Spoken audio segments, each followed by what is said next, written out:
Hi, I'm Ava, and I'm turning 34 this year.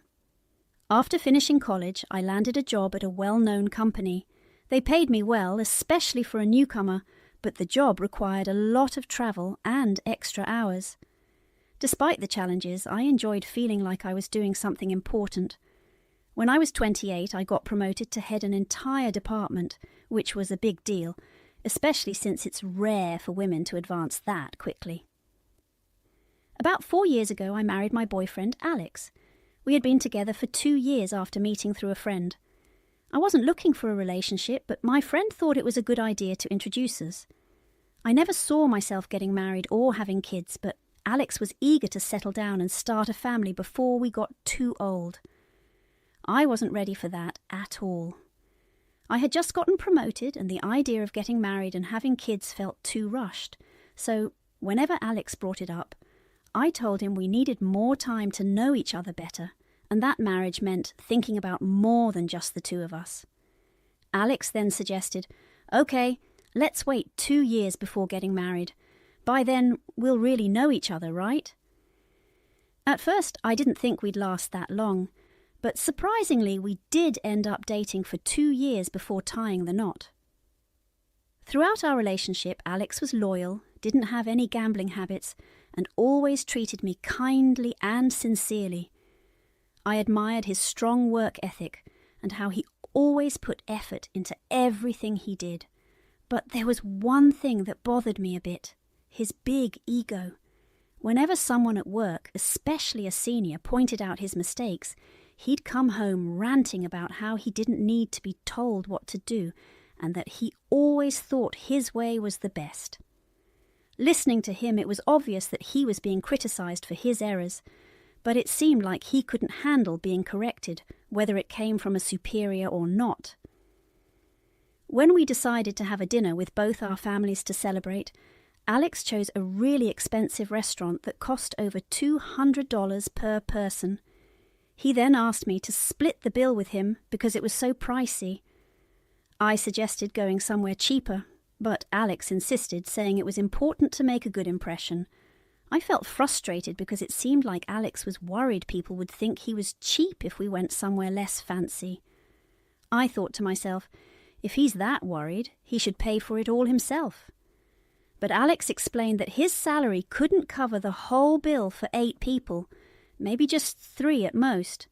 So he asked me to cover the remaining 5, meaning I had to pay more than half. It didn't seem fair to me, especially since we were both bringing 4 people from each of our families, totaling 8. Alex wanted us to go to an expensive restaurant, but he couldn't even cover his own family's part of the bill. I wasn't happy when Alex suggested the expensive dinner plan, and I was even more confused when he announced to everyone at the dinner that he would pay for everything. Although I had doubts, everyone seemed pleased, so I decided to go along with it and let him take charge. But looking back, I think I made a mistake. I regret not reconsidering my marriage to Alex, who was so full of himself. After we got married, his behavior towards me changed completely. He started talking down to me all the time. Before we tied the knot, he promised to help with household chores since I was busy with work. But once we were married, he said things like, "What would people think if they see a man doing laundry? That's a woman's job. I work hard outside, so I deserve to relax at home." He never lifted a finger to help, no matter how busy I was. His attitude annoyed me, but I could handle doing the housework. What really bothered me was that Alex was sending all his money to his parents, even though they were farmers and struggling to make ends meet. Within 6 months of getting married, he stopped contributing any money to our household expenses and gave everything to his parents. I once told Alex it wasn't fair for me to cover all our living expenses with my salary alone, but he argued back, saying, "How can you say that when my family needs help? They're your family too. Plus, you make more money than me, so you should be fine." He didn't listen to my concerns. When he talked to his parents on the phone, he'd reassure them, saying, "Don't worry, I'm taking care of everything with my salary. I won't let Ava interfere." But the truth was, He was giving them all his money.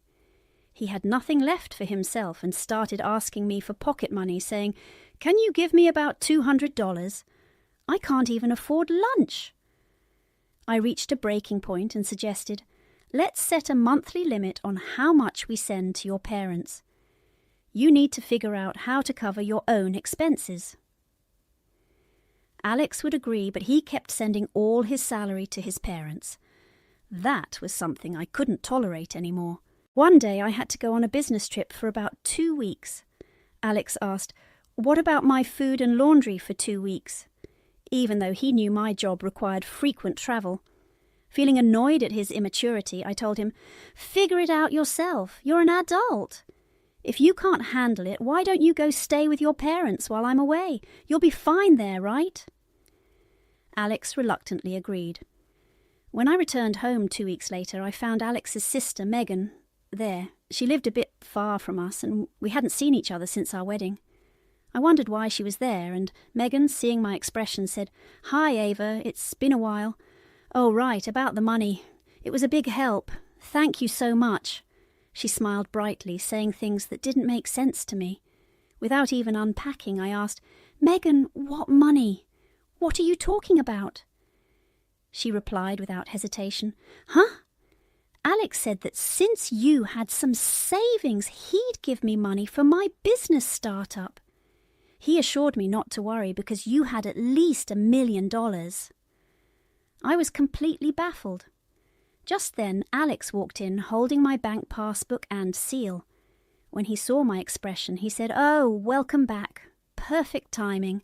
I'm going to give your savings to Megan. You know she's a nail artist, right? She's been wanting to open her own shop. She's been saving up, but she's still short about $1 million. I remember that you've had savings since before we were married, exactly $1 million. So I told her she could have it." With a smile, he handed the passbook and seal to Megan, saying, "You're lucky. This will help make your dream come true. Show some gratitude, okay?" I couldn't hold back any more. I snapped, "What are you talking about? That's my money. Why are you deciding this on your own? I could understand if you said you'd lend it. We'd need a legal agreement and a plan to pay it back, right? You can't just give away someone else's savings without any discussion." I grabbed the passbook and seal back from Megan. Alex looked at me and said, "What? We're family, aren't we? It's silly to make legal agreements with family members. Plus, we're not lending it, we're giving it. You never spend any of your money because you're always working. It's a waste to just hoard it. Megan has a dream. It's more meaningful to use it to help her." Then he gave me a stern look. Upon hearing Alex's words, I realized that he was impossible to reason with. I felt like continuing the conversation was pointless. Then Alex dropped a bombshell. "This money is too good for you, so I'm giving it to Megan. You'd only waste it. You can just work and save up again. If you still want to argue, we get divorced." Seeing this as an opportunity, an idea struck me. Without hesitation, I replied, "Fine, let's get a divorce. I'll prepare the papers and send them to you. I'll come collect my things soon. Until the divorce is final, I'll stay at a hotel. Goodbye for now." With that, I grabbed my luggage from the business trip and swiftly left the house. Alex was shocked by my sudden decision. Soon after, he bombarded me with texts, begging me to come back and even saying that Megan would forgive me if I gave her the money. I ignored all his messages. Who does he think he is? The next day, I went to the city hall and sent the signed divorce papers back home. Despite this, Alex kept texting me asking if I was really sure about the divorce. I simply replied, "Please submit them as soon as possible," and ignored the rest of his messages. Surprisingly, the divorce was finalized quicker than I had anticipated. A week after it was official, I waited until Alex was at work and then moved my belongings to my new house. In his texts about the divorce papers, Alex had been rude, calling me names and saying we were now strangers. So I decided not to take most of the furniture and appliances from our old home. Instead, I deposited half of the small savings we had accumulated during our marriage into his bank account and left it there. That night, I received numerous calls from both Alex and Megan. At first, I ignored them, knowing what they were about. But eventually, I answered, and Alex immediately started shouting, demanding to know why there was only $800 in the account. I calmly replied, I split the property as we agreed. We originally had $1,600 in our joint account, right? So I left you with half of it, which is $800.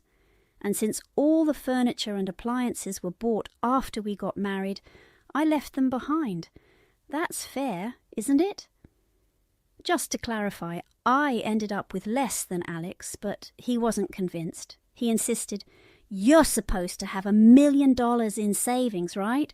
So half of that, $500,000, should be mine. Plus, you got an inheritance from your grandfather. Right.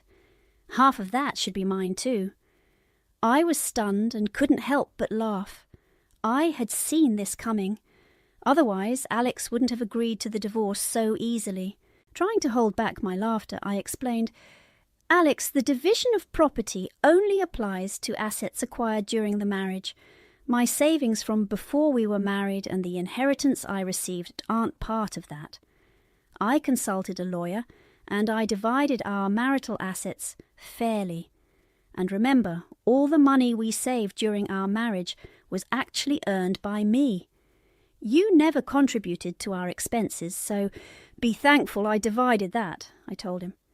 Alex accused me of lying, saying, That can't be true. You're trying to trick me. Give me what's rightfully mine, or I'll sue you. He yelled desperately, but I remained calm and replied, If you want to sue me, go ahead.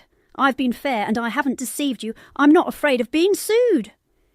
Hearing this, Alex panicked and said, Wait, let's forget the divorce. I was wrong. Please come back to me.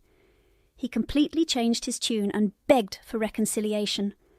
I responded firmly, The divorce is finalised, and I have no intention of reconsidering. This is serious. Then I informed him, If you plan on staying in our old place, you'll have to cover the rent yourself. It's about $1,800 per month, which you probably didn't realise, because you've never paid it. Alex weakly admitted, I can't afford that. If he couldn't pay, it was his problem. After that, it seems Alex moved back in with his parents because he couldn't afford the rent. Unable to cover the moving costs, Alex sold the furniture and appliances I left behind. His parents thought Alex was making good money and welcomed him back, thinking it would make their lives easier. But without my income, Alex couldn't support them as much as before and is struggling to adjust to living there. Megan's plans for her business were affected since she couldn't access any of my savings. She had to stop her preparations, causing her a lot of frustration. Alex also faced difficulties from Megan, but that's not my concern anymore. I'm concentrating on my work and enjoying living independently. I've had my fill of marriage. Alex still sends messages expressing his desire to reconcile, but I ignore them completely. It's almost amusing to hear him update me on his situation from time to time, so I've let it slide. However, I'm planning to block him soon.